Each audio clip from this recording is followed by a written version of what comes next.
Hello বন্ধুরা, এই যে ভাইয়া ইনি হলো জাল ফেলে দিয়েছে। তো এটা একটা অন্য ধরনের সিস্টেম। তো দেখুন উনি জালগুলো দিয়ে যেভাবে মাছ ধরবে, এটা একটা ইউনিক টাইপ ফিশিং স্টাইল।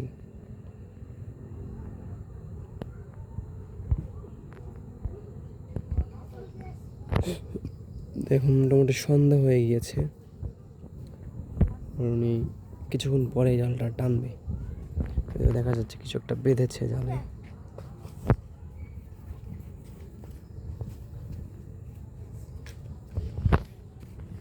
কি পাইছেন কিছু নাকি যে প্রথম ফলাইছেন?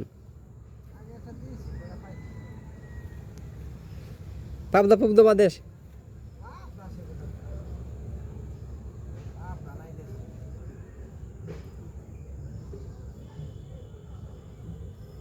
এই জায়গাতে তো দেখলাম একটা বড় মাছ অসুখ দিল কেবল।